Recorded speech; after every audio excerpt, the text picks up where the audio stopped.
last time, Parker. Our pronouns are they and them.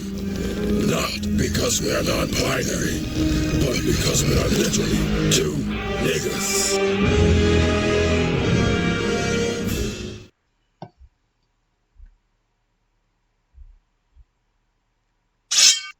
What is going on, everybody? Welcome back to the Cosmic Wonder. I'm your host, Warren, and today we have a lot of news about Spider-Man in the MCU and Spider-Man 4, and it is different than the news that we talked about yesterday. Today we'll be talking about Spider-Man 4 and the Venom symbiote, a possible reunion with Tony Stark and Peter Parker. Looks like we might have our director already for Spider-Man 4, and we know when they're going to begin filming, and we know why. And to top it all off, we have some more Daredevil connections with Daredevil and Spider-Man that we have to talk about today. So let's dive into it, but if you are new to the channel, be sure to subscribe and hit that notification bell so you don't miss out on any of the latest Spider-Man Marvel Cinematic Universe news. So right away, something that people are really excited for that we've been thinking about for a since Avengers Secret Wars was announced is the possibility of variants showing up and interacting with other characters from our universe who have or who have had deep connections with that variant. The perfect example and what we are talking about today is Peter Parker and Tony Stark. A lot of people would love to see Peter Parker interact with a Tony Stark variant who is still Iron Man and who is pretty much just like the Tony Stark that we knew, because otherwise it would be very different. The dynamic would be incredibly different between Peter and Tony. And I believe that I know the best way that this interaction could happen, but first let's talk about this new report. It is coming from the insider My Time to Shine Hello. Replying to the Twitter account or X account, Marvel Perfect Gifts, who posted a gif of Avengers Endgame 2019, Peter Parker hugging Tony Stark, or I should say Tony Stark hugging Peter Parker, since he's the one that walks up to him and initiates the hug since Peter was dead. Well, My Time to Shine quote tweeted, "They will meet again in Secret Wars," which is great to hear. This is what we have wanted, but imagine this reversed. Peter goes up to Tony because Tony has been dead and he hugs him. But the big question is, will this Tony Stark, will this Iron Man variant even know who Peter Parker is? Well, I think the best way to do this scene, if I were Marvel Studios, if I were writing this scene, I would make it to where pretty much all the events of both of their universes, our Peter Parker and this variant of Tony Stark, both of the universes were pretty much exactly the same. However, in this variant of Tony Stark's universe, in Avengers Endgame, instead of Iron Man dying, Peter Parker is the one who dies. That way, they can both feel exactly the same. They both still had the exact relationship that they will both remember and hold dear to their hearts, and they will both have been missing the other person very deeply. The reason they should do this is so it's a very genuine and heartfelt moment. They both truly did love each other and have missed each other since the other has been dead. That way, it's not just a generic, oh hey, you're Tony Stark. I know you're not the same Tony Stark, but you were my mentor and I loved you and you were kind of like my father and I miss you a lot. Whereas Tony Stark might not know who Peter Parker or Spider-Man is, or he knows him, but they barely have talked or something like that. I prefer my version better, but hey, go ahead and let me know what you think about that in the comments down below. So one interesting thing about Spider-Man 4, specifically Spider-Man 4, we're not talking about Secret Wars anymore, but the actual Spider-Man 4 movie. We have a report from insider Jeff Snyder that Spider-Man 4 is reportedly eyeing to start filming between September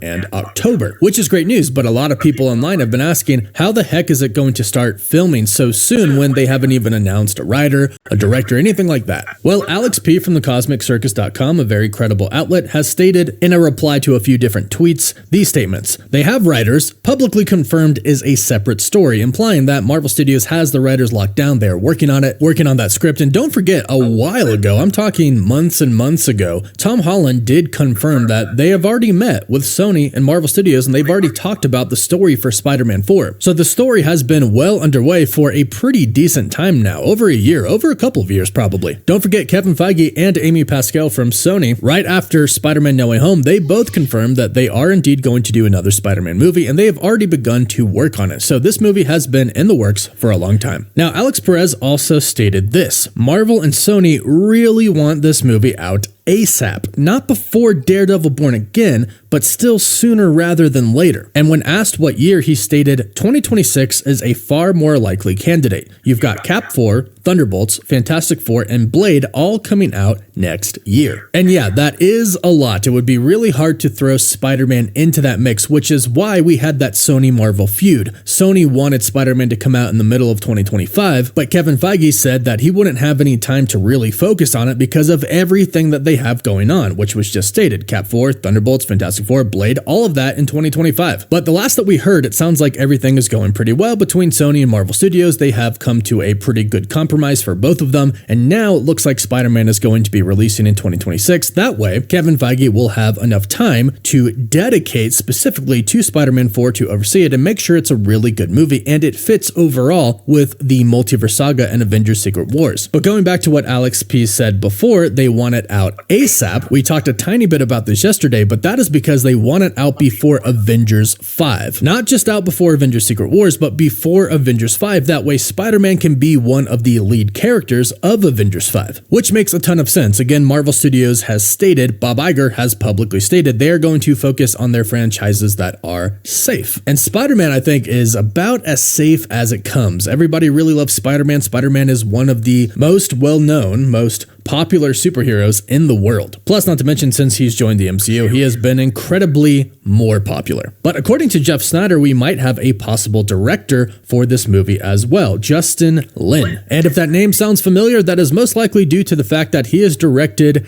many Fast and the Furious movies, including the most recent ones like F9 and Fast X. He also directed Star Trek Beyond, and again, many other Fast and the Furious movies. He started off with Fast and the Furious Tokyo Drift. So he's been with the franchise for a very long time, since 2006. And according to Jeff Snyder, this might be our director for Spider-Man 4. But like I mentioned, he does have experience with sort of sci-fi films. He directed Star Trek Beyond, and if we're being honest, the Fast and Furious movies aren't exactly the most realistic ones. Not saying they're bad, but they're not realistic. They're basically sci-fi at this point, which gives Justin Lin some more experience in that department. So this very well could be our director. Now, I also did mention the Venom symbiote, and we have a report today from the account Holyfield News. They're a rather new inside account, so take it with a grain of salt for now, but they state the Venom symbiote from Spider-Man No Way Home will return very soon in Tom Holland's Spider-Man 4. The symbiote won't be attracted to our Peter Parker at first, leading it to take possession over someone else's body.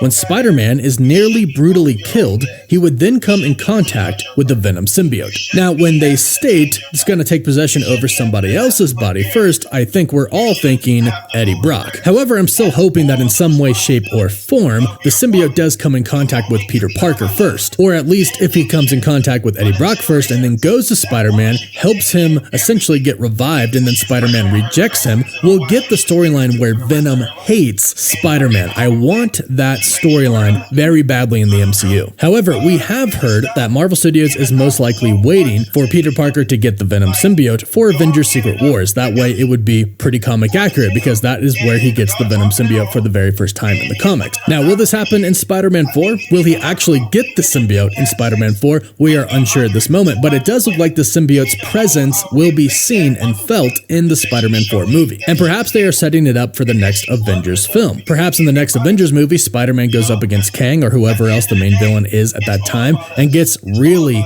beat up to the point to where he might actually die, and that's where the Venom symbiote comes in. Plus, keep in mind, we really don't know what the title of the next Avengers film is going to be at this point in time. There have been rumors that the next two Avengers films could simply be Avengers Secret Wars Part 1 and then Avengers Secret Wars Part 2. So if the next Avengers film is Secret Wars Part 1, that would mean that Spider-Man could get the symbiote in Secret Wars, just like he did in the comics. Either way, we know that the symbiote is coming. The Venom symbiote is inside of the MCU at this point in time, and not to mention the former symbiote Venom that it came from, Tom Hardy's Venom, just recently learned who Spider-Man was, so it would make sense that this piece of that Venom that is now in the MCU would seek out Spider-Man, which I am very much looking forward to. Now, last but not least on the Spider-Man news front, again coming from the insider Holyfield News, they state Mayor of NYC Kingpin will still be the main villain in Marvel Studios' Spider-Man 4, but he won't be the only Spider-Man villain in the film, with Michael Mando reprising his role as the Scorpion. Spider-Man will be heavily mentioned in the upcoming Daredevil Born Again series, which will set up the events for this film. Now, if you think about it, Daredevil, Matt Murdock, does know who Peter Parker is, and he does know that he is Spider-Man. He represented him in Spider-Man No Way Home. And as far as we know so far, in Daredevil Born Again, that is when Kingpin is going to become the mayor of New York City. And that is most likely where he is going to issue the law that being a vigilante is illegal. So it would totally and completely make sense that Daredevil would mention Spider-Man in Daredevil Born Again when it comes to this new law and when it comes to Kingpin, because he has already represented a masked vigilante. Unfortunately, the identity of that masked vigilante got out. However, that was undone at the end of Spider-Man No Way Home. So as far as Matt Murdock is concerned, he now simply represents Spider-Man. He himself and the rest of the public has no idea who Peter Parker is. Nobody knows who Spider-Man's identity is. So that ties in perfectly for Spider-Man to be mentioned or possibly maybe even appear in Daredevil Born Again. But go ahead and let me know your thoughts about all of this awesome Spider-Man news in the comments down below. What do you think about it? Do you like it? Do you not like it? Let me know. And please don't forget to like this video and subscribe to the channel to stay up to date on Spider-Man and the MCU. And if you subscribe and leave a comment, you're automatically entered in our giveaway for a chance to win a PS5, an Xbox Series X, or some Marvel Legends items. The winner gets to pick one item, and we pick one winner at the end of each month. As always, thank you all so much for watching. Woof woof.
Always have a place for you to stay.